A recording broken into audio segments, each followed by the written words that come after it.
Welcome into the NASCAR DFS strategy show right here on Awesemo.com as we're here to get you ready for tomorrow's Instacart 500 taking place in Phoenix. We're here to break this one down for you. Of course, if you have any questions, you can leave that in our premium Slack channel or also right here on YouTube. We'll get to those questions as we do go along. Of course, this show is sponsored by Monkey Knife Fight. They are a player props-based contest. So you need to go over to monkeyknifefight.com, whether you want to play NBA, UFC, PJ, esports, NASCAR, soccer, or more. Monkey Knife Fight has it, and they've got a special. When you sign up, when you use that promo code Awesemo, you get an instant first match deposit up to $50. So sign up today. We appreciate their sponsorship here of the NASCAR DFS strategy show. As I mentioned, we're here to talk about tomorrow's race there in Phoenix. Of course, as always, here on the strategy show, I'm joined by your friend, my friend. It is at Race Sheets DFS. Phil, man, how you doing here on this Saturday afternoon, man? Good, bud. I mean, I am feeling really good about how the research has played out this week, how my analysis has gone on, and how I'm feeling about picks. I mean, I laid my heart out on Twitter last week about the process that I went through, being so high on Kevin Harvick, and then waking up Sunday morning in a fit of panic, thinking, "Oh my God." I mean, I've been telling everybody in the world to play Kevin Harvick, and I have no confidence in this man. So I tried my best to lay out the case, told everybody that I was basically down to just as little as I could have on DraftKings and FanDuel. And, you know, if getting off of Harvick and getting more onto Larson, it worked out. However, still having 65% Chase Elliott didn't pan out. But you know what? We are back at a track that Elliott should really be a strong contender at this week. Of course, we're going to break this one down for you, but one of the things that you definitely got to check out over at Awesemo.com, along with checking out Phil's content that he has over there, you got to check out our How to Win at NASCAR DFS based on tracks, as Phil and Alex broke it all down for you. So you definitely got to check that out as you're developing your lineups for tomorrow's race. Of course, we're going to break it down in terms of roster construction, dominators. We'll break it down into the tier side as well. Also, do want to mention the free content over Awesemo.com today. NBA player rankings, NHL player and top stats rankings, and the MMA fighter projections. But let's talk a little bit about roster construction. We'll get into dominators here in a second because obviously that's a key component of building a roster. Outside of those dominators that you're looking at, what's kind of your philosophy on building your rosters for tomorrow? Right. Even though this race is called the Instacart 500, it's just a hair over 300 laps. The 500 notes kilometers instead of miles like we would typically think about. So this is a 312 lap race. So we're really not adding that many more laps compared to what we've seen the last couple of weeks. Since we're not really adding that many more dominator points at the baseline, we're still talking 2 dominators, and that's cash or GPPs. If you want to look at 3 dominators in a DraftKings lineup, you very well can. In our 2 Phoenix races last year, in the fall race, it was 2 dominators plus place differential / finishing position. But in the spring race, it was a 3 dominator build. Now, the thing that you have to keep in mind is that most generally at these Phoenix races, we typically have 3 dominators, but the amount of laps led / fastest lap points that third dominator is getting, sometimes because of their salary, it doesn't make sense or it doesn't make value for them to be a part of that optimal lineup. So you'll have a case like last year's fall race where Jimmy Johnson scored over 20 place differential points, had himself a top 10 finish, and he ended up being a more valuable asset in lineups than Brad Keselowski as the third dominator. So that's the scenario that we're looking at. We have a fly in the ointment that is going to make you choose a third dominator or chase place differential. We'll get to him when we get down into the 9K, 8K tier. Now, when we talk about dominators, I want to mention a stat that you had up in your preview piece over at Awesemo.com. Looking at the last 5 races at Phoenix, the pole sitter has led at least 69 or more laps. And also you mentioned about when you're looking at putting your dominators in your lineup, that they need to be at the top of the field. I guess kind of talk about both those notes, and obviously people can see all that information in the race sheets. Right. Phoenix got reconfigured, like basically turns 3 and 4 became 1 and 2, and then vice versa. 1 and 2 became 3 and 4 back during 2018. It was a part of a big reconstruction plan that they had at Phoenix. They had to redo a whole bunch of different stuff at the track, and in so doing, they just basically flipped the track. Well, since then, it has placed such a gigantic emphasis on being up front, starting up front. Like if you want to be a potential lap leader at this race, you need to start in the top 10 basically.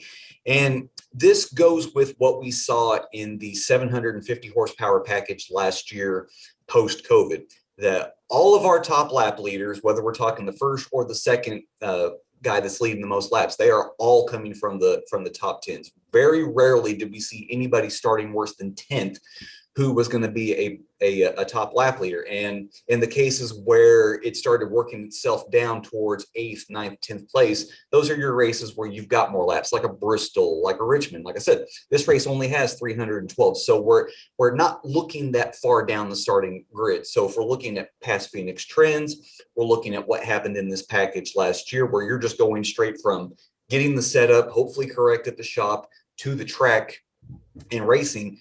You've got to start up front, and that's where I'm going to be looking at for all of my my dominator options on DraftKings and FanDuel. Of course, we'll get into the tiers here momentarily. Now, if there's ever a time when you cannot watch myself and Phil live here, a part of the strategy show, you can catch the show a part of the Awesemo Podcast Network, and be sure to leave a 5-star rating and review on our channel or any of the podcast channels we have here at Awesemo.com. Leave your Twitter handle or email address, and you'll be eligible to win a free week of Awesemo Plus Platinum. One winner will be awarded every Friday, and reviews are eligible up to 1 year. So good luck today. That's how I check out a lot of our shows when I'm on the go. Download a part of the Awesemo Podcast Network. You just go to awesemo.com/podcast. You can see it right there on the screen of where you can find the podcast that you are looking for. Now, in terms of, we like to break it down into tiers, starting with the top tier. So this week, that is 10K and above. And let me just start off with, Kevin Harvick. And there was a question Wyatt had earlier. He said, to Harvick or not to Harvick? I'll add, that is the question. Kevin Harvick starting 18th, 11,900 on DK, 14,000 over on FanDuel. But I did notice you did write something over this week at Awesemo.com in your preview about this could be a potential fade here. Yeah, the easy analysis is, oh my God, Kevin Harvick starting 18th. He's got all this place differential. He's won here 9 times in the Cup Series. You add all of his Cup, Xfinity, and Truck starts. He's won here 14 times.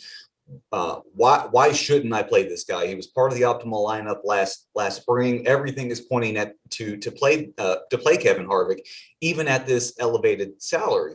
And if that's the boat that you're in, I'll just, hold your horses, apply some brake. What you've got to realize is what we're looking at with Harvick and these past numbers.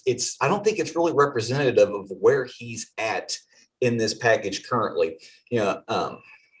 Generally 4 or 5 o'clock in the morning when I get up, I just kind of ramble whatever NASCAR thoughts I've got as I'm working on the spreadsheets, working on my articles. And the thing I have to wonder is, we keep blaming these poor performances, and by poor performances I mean not winning, not finishing in the top 5. Last week was a 20th place finish at Las Vegas. We keep blaming these on poor setups. And if that's the case, then Rodney Childers, who's probably one of the better crew chiefs in the series, is continually failing to nail these setups. Like, he can get Kevin a top 10 car, and of course Kevin has the talent to get it there, but when it comes to actually getting this car to the front, getting it to stay there and be actually an option for us in daily fantasy as a dominator, it's not happening. It hasn't been happening for the latter part of last year and going into this year. And if it's not happening, I don't know what has changed that's going to make us think that, yeah, let's jump back on the Kevin Harvick bandwagon, because he's been really good here in the past. Top 10 finishes since the Phoenix reconfiguration. He starts 18th. Yes, he's got place differential, but at nearly $12,000 on DraftKings and $14,000 on FanDuel, you are going to need more than place differential. You are going to need a top 5 finish. You're going to need some dominator points. Now, he's probably going to get you some fastest laps in the process of getting up to the front, but you definitely need him to get to the lead and sit on the lead for a while to help compensate for this large salary that he's carrying around.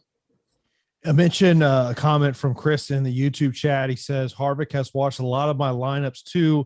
What's wrong with Stewart-Haas cars this year? All of them, Harvick, Custer, Briscoe, Amarola, have not done well, which I know that's also something you wrote about this week. Yeah, I think for the most part, we're overreacting to what happened last week at Las Vegas. Like, none of the Stewart-Haas cars ran good. None of them finished better than 20th, talking about Harvick. But, I mean, before that, Harvick had 3 top 6 finishes at Daytona Road Course, and Homestead. He had been running good. Yes, he hadn't been leading laps, but I mean, he is getting top 10 finishes. And the rest of the guys, they've been kind of spiking. Now, Almirola is definitely not having a good year. I think his average finish through these 4 races has been 28th, and he's sitting somewhere in that same range with his points. Chase Briscoe, we should expect this rookie season coming into a brand new car. And Cole Custer, he's just kind of doing what he's doing. Cole was running pretty well in that Homestead race before he had his tire issue and ended up finishing in the 20s. Remember, we're only 4 races into the season. We had a super speedway race, a road course race, a race at Homestead, where if you do not take care of your tires, you will doom your day. And then last week, I think was it was a product of nobody having a good setup, nobody being able to lean on another teammate to help them get out of that hole, and they all basically suffered. And something else you might be able to add to that is this team has gotten younger through the last couple of years. They've essentially traded off Kurt Busch for Cole Custer, and then last year the trade-off was Clint Bowyer for Chase Briscoe. So they have lost a lot of experience, and perhaps that's playing a part. You are, if you're Tony Stewart, you are asking Kevin Harvick to carry this team right now. And yes, he's good enough on his own, but in the essence of carrying this team and being able to pass on information to the rest of the teams and hoping it kind of boosters them up, maybe they're just not up to that right now. I know 2 of the drivers that you wrote about this week are Chase Elliott and Brad Keselowski. Of course, Keselowski started on the pole and mentioned about the note about what the pole sitter has done here in the last 5 races. Brad 10-4 on DK, 12-5 over on FanDuel. Chase Elliott 11-5 on DK, 13-5 over on FanDuel. And you wrote about Keselowski being, a lock and load type driver for you this week. But then you also know about Chase Elliott that he may be hard to get away from. Yeah, it's another week where DraftKings is pricing down the pole sitter. Now, he's not in the 9K range like the last 2 pole sitters have been, but I mean, still, you're getting Brad Keselowski at a discount at 10-4, and that's a position that I'm definitely willing to take advantage of, considering his track history here, how he ran in the 750 horsepower package at flatter venues last season. As you mentioned, just how the pole sitter has done here as a whole, averaging the most DraftKings points, averaging the most laps led, averaging the most fastest laps. It's all just lining up. Chase, that price is elevated on both sides, but you just look at 2020 as a whole. Chase ran really, really well here. I believe he led a combined 240 laps in both races. Of course, he won the fall race. He finished 7th in the spring race from last year. Chase, Brad, Joey Logano, these are the 3 main guys that I am looking at for my dominator options. And regardless of whether you've got Fantasy Cruncher, you've got another lineup builder that you're using, when it comes to build rules this week, the hard and fast rule that I'm going to use is my first dominator group is going to be either Brad, Chase, or Joey, and then my second dominator group is going to have those 3 guys added in there as well, and then the rest of these guys. I want to make sure that all of my lineups have at least Brad, Chase, or Joey in them. Of course, when you want to get access to our NASCAR ownership projections, driver projection as well, you got to sign up for an Awesemo Plus subscription, of course. And we got a great promo going on over there right now that you got to take advantage of that does expire here on March the 17th.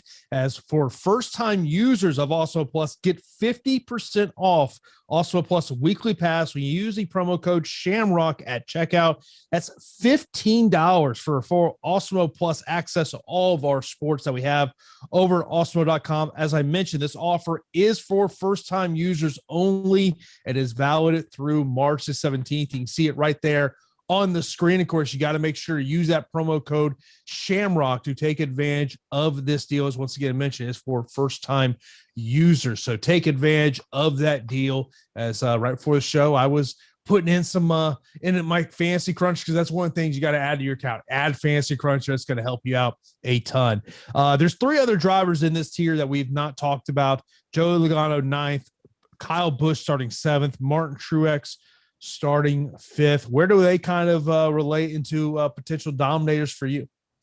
Yeah, already talked about Joey. He won this race last year, finished 3rd in the fall race. Really, really good in this package. Chase, Joey, Brad in the 750 horsepower package, flatter venues, 6 races last year. Those 3 combined for 5 of the 6 wins. They all averaged at least 80 laps led per race and at least 30 fastest laps per race. I mean, they know what they're doing. They get the setups dialed in. It's just it's unreal just how good these 3 are compared to the rest of the field. I can make a case for Kyle. We've seen him ascending the last couple of weeks. He's had really good finishes. This is a track that he's very comfortable with. The very first 2 times that they came back to Phoenix after the reconfiguration, he won. He finished 3rd here in the early spring race, came back, finished 11th. He was running better than that in the championship race. Kyle probably still is in the camp where he needs more laps. Thus, we're going to look for him at Richmond and Bristol, but 312 might be enough to get him to the point where he can possibly get to the front. I'm out on Truex. I don't have him listed for cash, GPP, whatever it is. This is a track that he's been all right at, but he only has averaged 3.8 laps led per event since the reconfiguration in 2018. His finishes have gone 10th, 32nd, 6th, 2nd, and 14th. So, I mean, he's all right. And yes, he did win in this package last year in the early summer Martinsville race, but that was just a chaos-filled race where everybody was cutting down tires, wrecking, getting a lap down, and he just kind of survived by attrition. Found his way to the front by the end. Had a good long run setup for once the sky went dark and he went off and won. Other than that, he really was not that fantastic in this package. So if you're building your dominators out of the 10K and above guys, I think you can take a stand on Truex and just X him out. We'll move on to tier number 2. This will be the drivers in the 9K and 8K range on DraftKings. And let's just start off with Denny Hamlin, 9,900 on DK, but 13,000 over on FanDuel. A little underpriced here on Denny Hamlin in terms of the DraftKings side of things. Yeah, Denny's where he should be on FanDuel, but you're getting him under 10K on DraftKings, which is a bit of a surprise. Like, I can understand the $9,600 price tag for Larson. Young season, we still really don't know what we're getting out of Larson despite the win last week. But I mean, Hamlin has been good here at Phoenix. He's got a win in the fall race of 2019. He's averaging over 30 fast laps per race, nearly 30 laps led per event. You look at what he did in this package last year. It wasn't that fantastic. He only had two top fives, but he was still getting you around 20 fastest laps and 30 laps led. So, I mean, the dominator points are there. You're getting them at a discount. I think a very popular pairing this week is going to be Brad and Denny. And on that same note, Brad and Larson. And quite frankly, you can you can build a lineup that you feel pretty safe with just by taking the first 3 starting guys, going Brad, going Hamlin, going Larson, hoping that they take advantage of their starting position, take advantage of their where they are on pit road, and they could all very well be your top 3 lap leaders this weekend. Appreciate everyone that's in here on a Saturday watching us live here on YouTube. Of course, be sure to subscribe to Awesemo right here on YouTube. Hit that notification bell so you know when a new show is live here on the channel. Of course, we'll have the NHL Strategy Show coming up here at 3 o'clock today. Then we've got UFC Live Before Lock at 4 o'clock. And then starting at 5 o'clock will be our NBA coverage for NBA Deeper Dive and NBA Live Before Lock. So be sure to subscribe to us right here on YouTube, the Awesemo channel, of course, and also be sure to like the video. That does help us out a lot as well. There's a couple of questions we've got in on drivers in here, and I think we'll start off with the Eric Amarola question. Starting 32nd, and he is 9,000 on DK, 8,000 over on FanDuel, and mentioned Jacob. He's like he wants a little bit to know about with Eric Amarola starting here 32nd. Okay, at 8,000 on FanDuel, he's just a no-brainer. Just get him in there, play him, cash, GPP. It doesn't matter. Almirola has a pretty good history here, especially since they reconfigured the track. The first 2 times that they raced here since the reconfiguration, he finished 4th and 4th.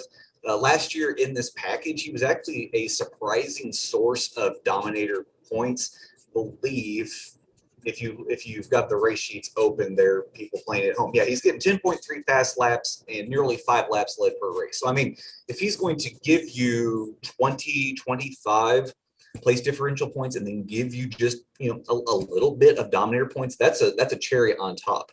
So at 8,000 on FanDuel, no brainer.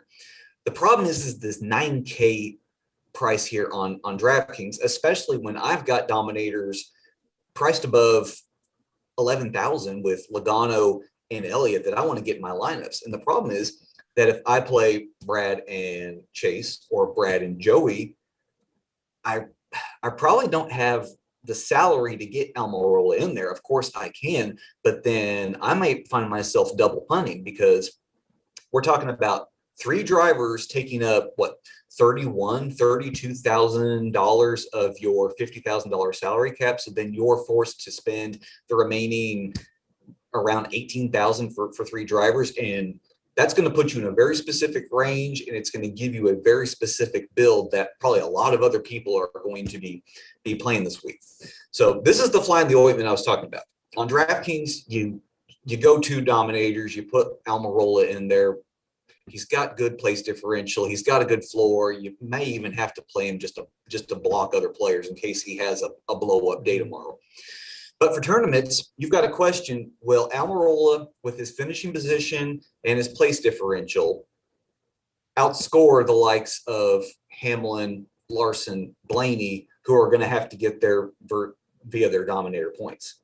And that's going to be a real tough decision for you on DraftKings. Right now, I think I'm leaning towards the Dominator guys instead of Almirola for tournaments. Another driver that was asked about in this range, that's William Byron. He is starting 10th, 8,300 on DK, 10,000 on FanDuel. I can get it, but I'm not going to do it.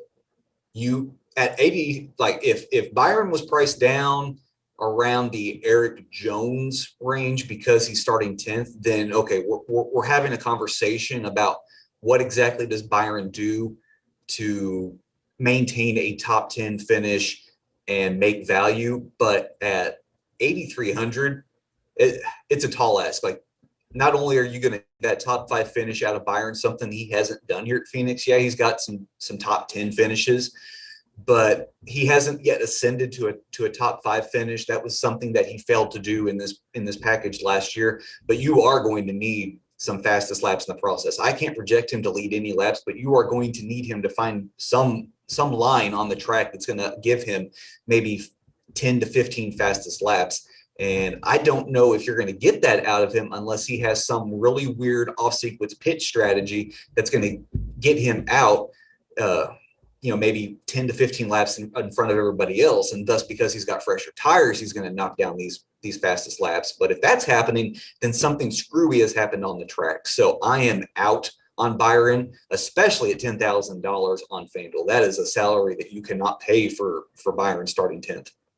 Another driver we're getting some questions about, and that is Alex Bowman starting 21st, 8,700 on DK, 9,000 on FanDuel. I know one of the questions was, either Bowman or Almirola, but what's your overall thoughts on Alex Bowman?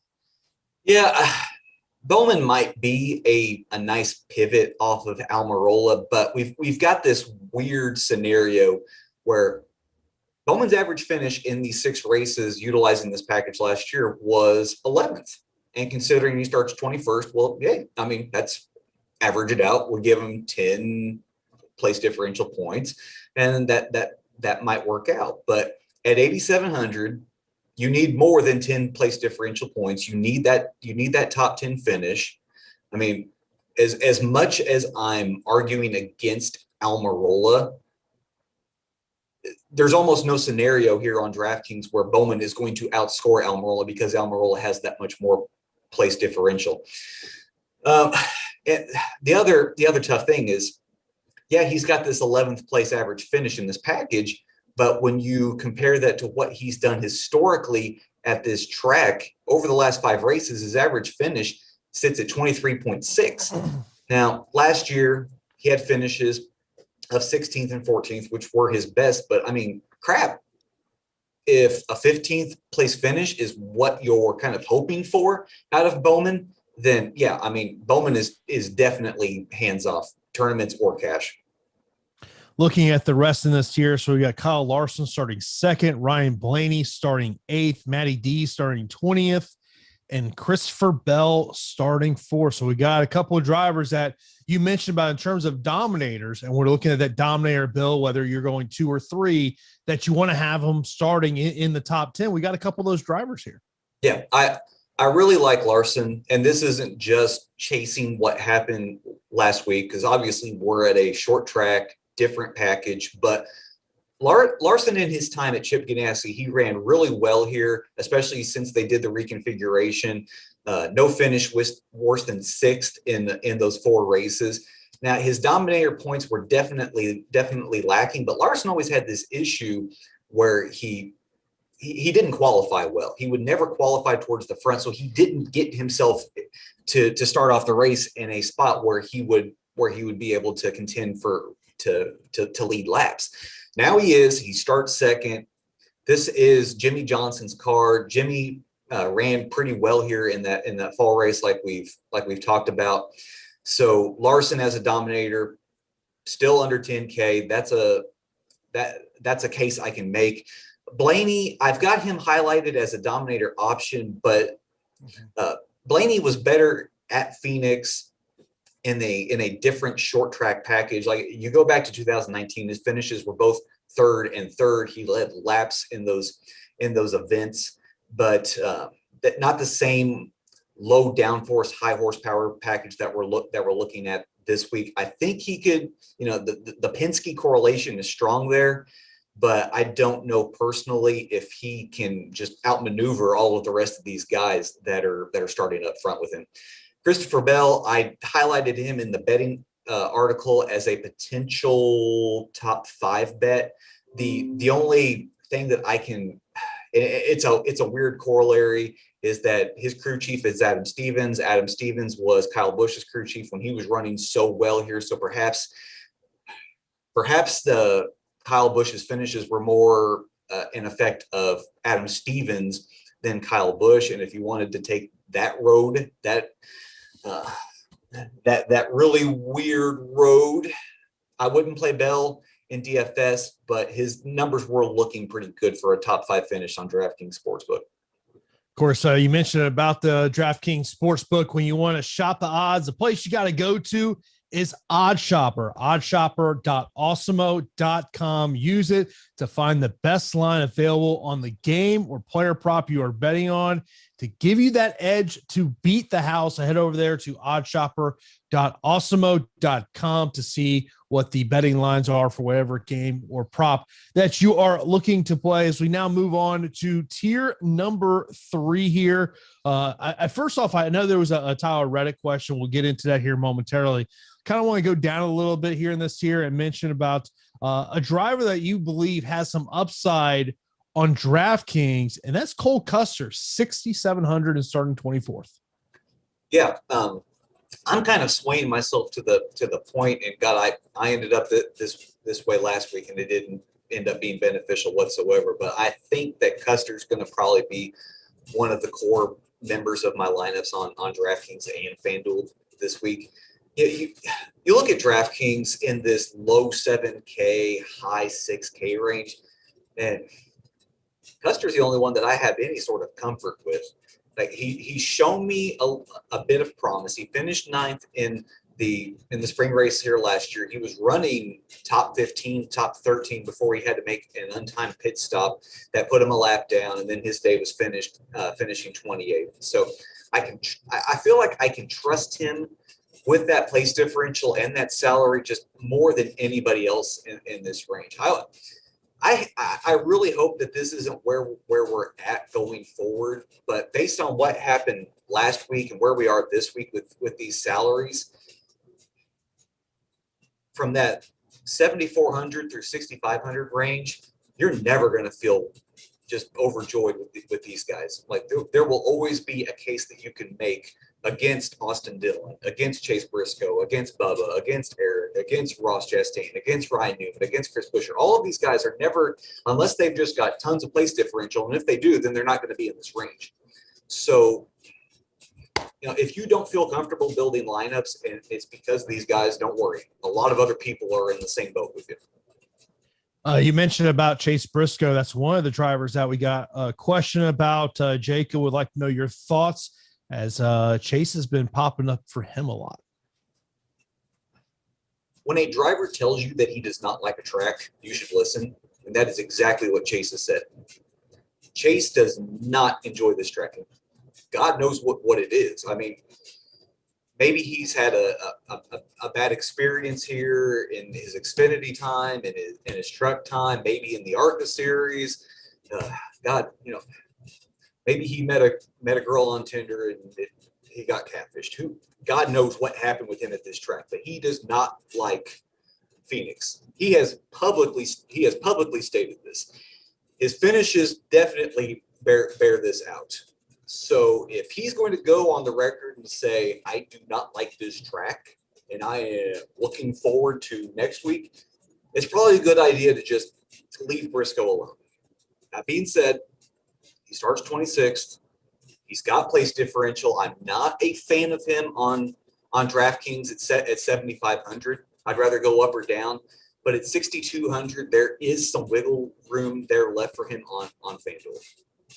I feel like behind the scenes, Chris is just clipping that right there of that Tinder angle, as someone in Slack mentioned it as well. That might be one of the best lines you said on this show. Oh, that is getting clipped. I have a feeling we're going to see that on social media in the next couple hours or so. But, another one that we mentioned, Tyler Reddick was a question that came up as well. 7,900 on DK, 7,500 on FanDuel, and he starts 23rd. Yeah, I imagine that Tyler's going to be a popular play, and it all goes back to this race last year. Tyler knocked down 40 fastest laps. He was running extremely well. He was a top 15, even kind of borderlining on a top 10 car.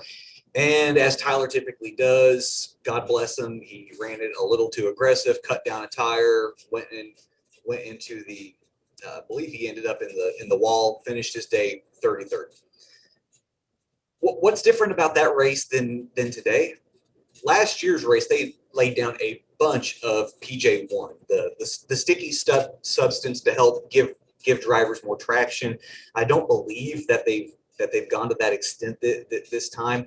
So now you are looking at Tyler based on what he did in the fall championship race.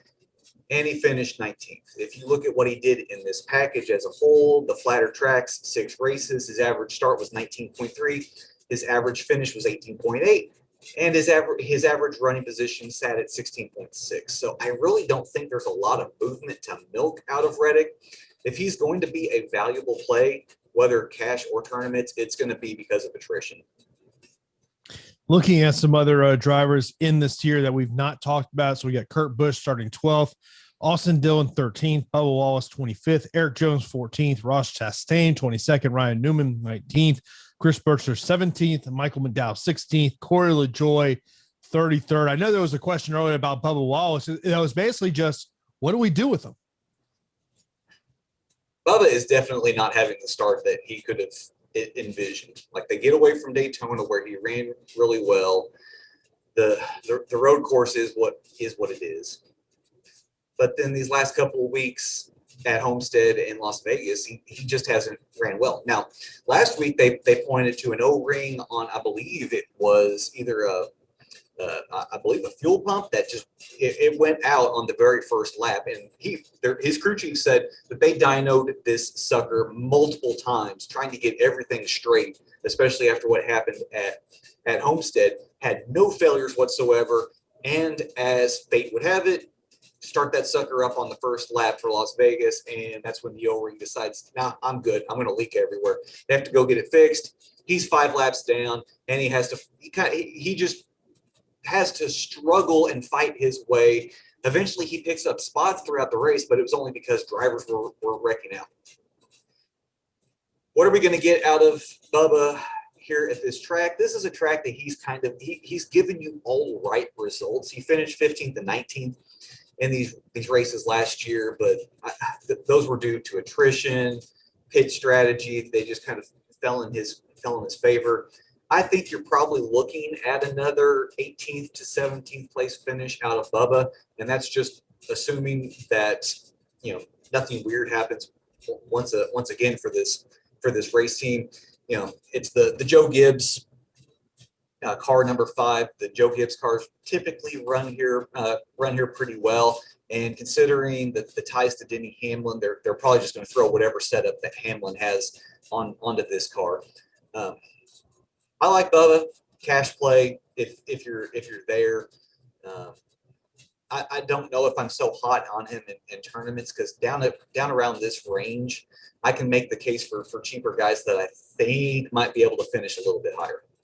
To go back on your point a little earlier, when you're talking about as you're developing your rosters, and say you have 2 drivers who are on that 10, 11K range, this lower end of this tier, that under 7,000 range, is likely where you're going to be living in.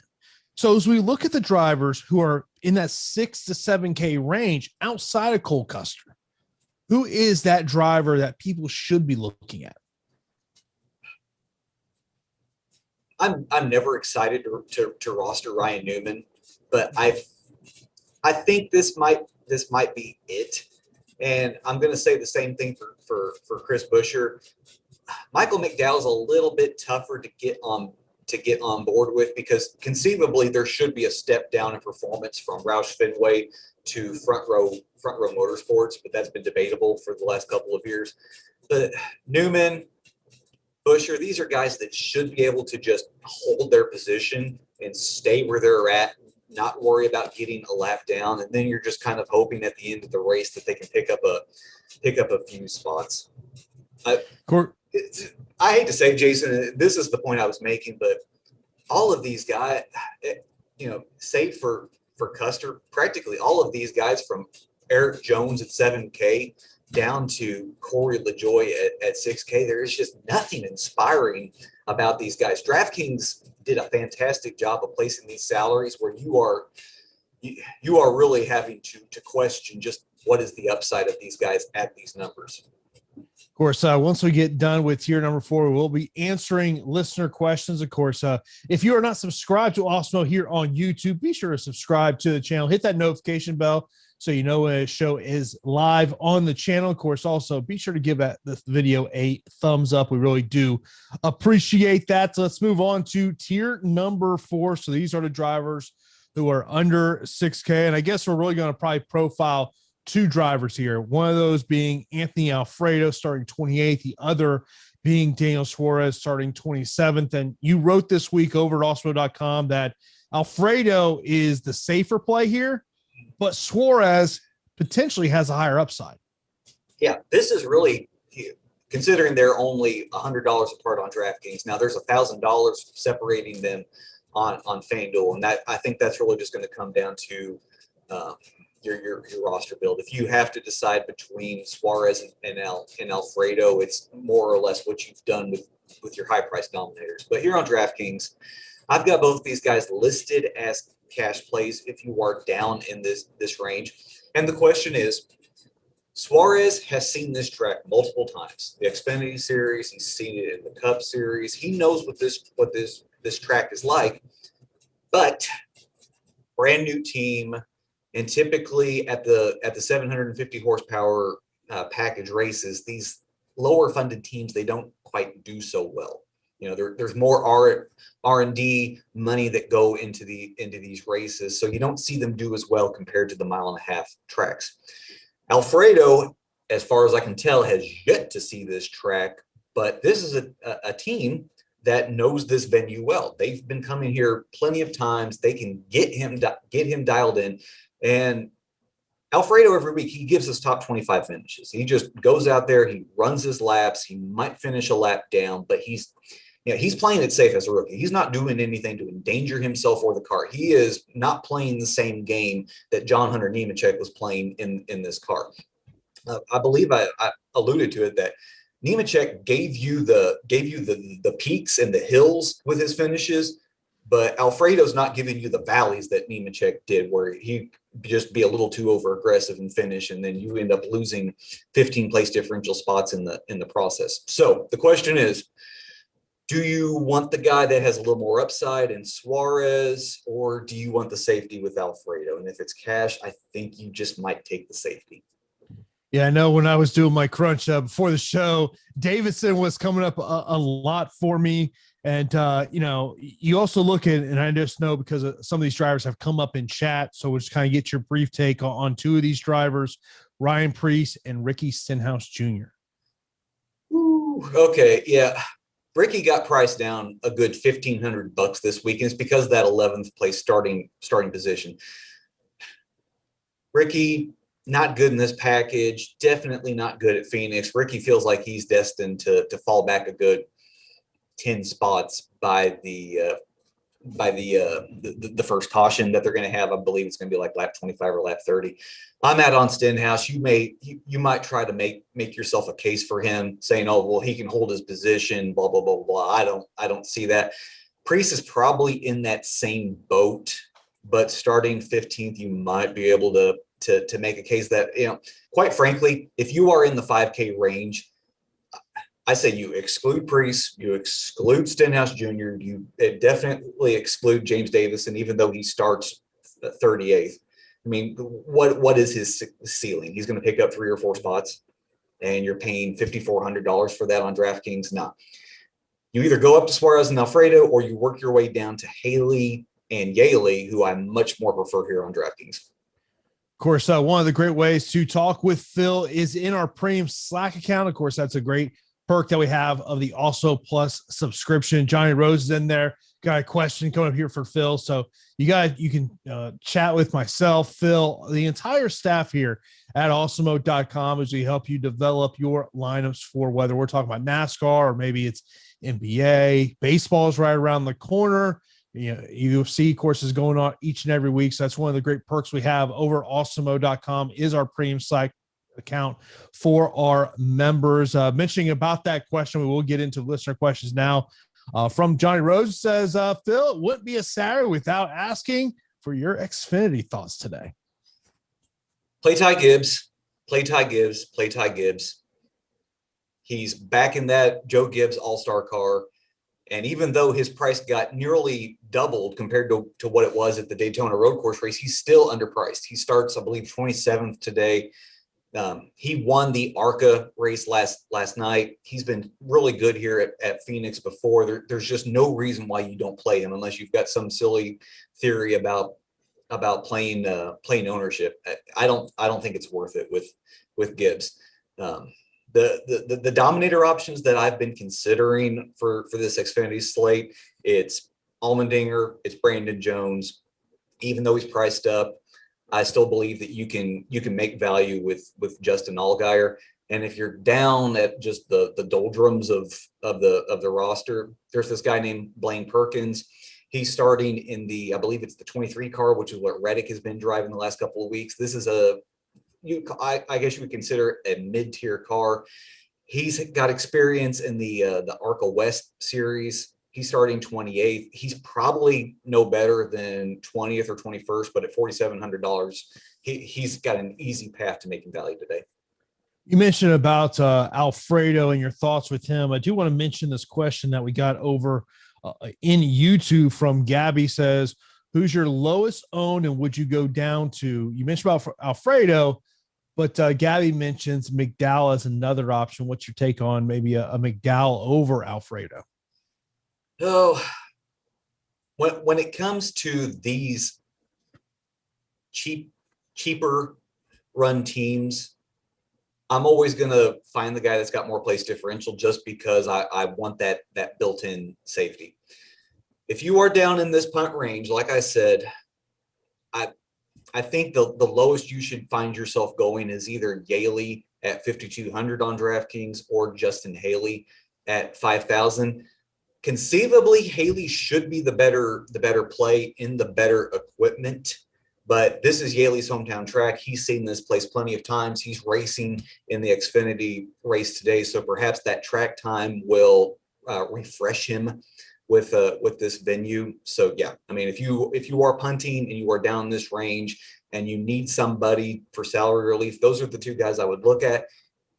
I do believe, and if I look here at that fall race, yes, Brennan Poole, who no longer races in NASCAR, made the optimal lineup last fall at $4,700, starting 35th and picking up finishing 29th with just 21 DraftKings points. So these guys, depending on what happens at the top and how many and however the dominator points get split out, these guys, because they allow that lineup to come together, they could end up being optimal. Ricky Stenhouse or Ryan Preece? Give me Preece just because he starts 15th versus 11th. Now, you're getting basically the same car. It's just a matter of Ricky's talent versus Preece's talent, and Ricky might be more talented, but I'll take the guy that's got just a hair more safety built in. Wyatt would like to know, are you buying in on the new Hendrick speed? Yeah, it's quite the contrast. We talked about how much younger Stuart Haas has gotten and how that might be affecting their performance. Well, heck, Hendrick is getting younger just the same. They've gotten rid of Jeff Gordon. They've gotten rid of Dale Jr. They've gotten rid of Jimmy Johnson. They've replaced them with young guys that have all won within the last calendar year. And I mean, this team is really ascendant. Definitely like where Hendrick is headed.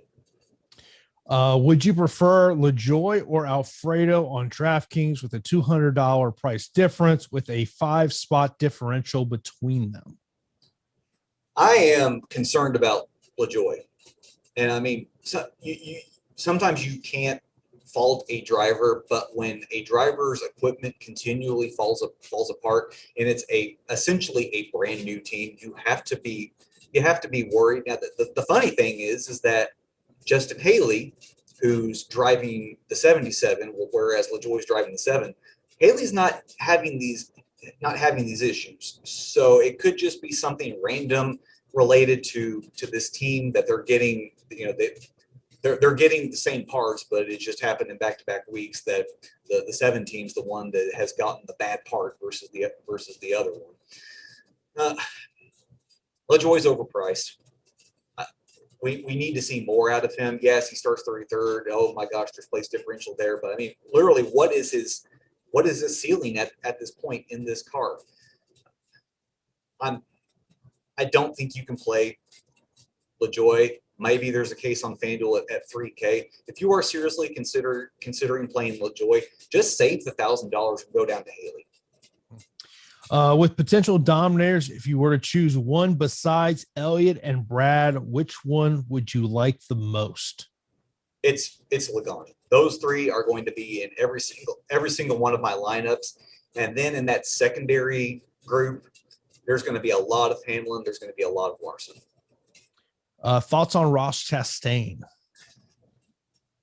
If he doesn't wreck himself or anyone else in the process, he's probably a 17th to 18th place finish today. We talked about how good Larson was at this track. So we're hoping for a corollary where the 42 continues to run well here. Ross in that 6 car last year, he was running as a top 15 car before I believe he crashed. Go figure. And he ended his day. Look here. Yeah, he ended his day in 23rd. I don't know if I feel safe enough to play him in cash just yet. But if you wanted to play him in tournaments and you're in the 6K range and you want to get off of Cole Custer, so be it. Are you willing to roster Ryan Newman? I am, not in cash. I would imagine that I'm going to probably end up somewhere in like the 25% range on Newman. Yeah, of course. I will be back tomorrow as Chris will be joining me for NASCAR Live Before Lock, as we'll get you ready for the race tomorrow. Of course, if you are a Awesemo member, you can hop into that Slack channel, and Phil will be in there to answer your NASCAR questions. Of course, coming up here today on Awesemo.com and our YouTube channel at 3:00 Eastern time, we got the NHL Strategy Show. 4:00 will be UFC Live Before Lock, and then 5:00 will be NBA Deeper Dive, and 6:00 will be NBA Live Before Lock. So be sure to tune in all day long here at Awesemo.com as we get you ready for today's DFS action. Also, special thanks goes out to our sponsor, Monkey Knife Fight. Go to monkeyknifefight.com. Check out those player prop contests they have over there. You got to definitely check that out. So that is going to do it for this edition of the NASCAR DFS Strategy Show. And I will be back tomorrow for NASCAR Live Before Lock.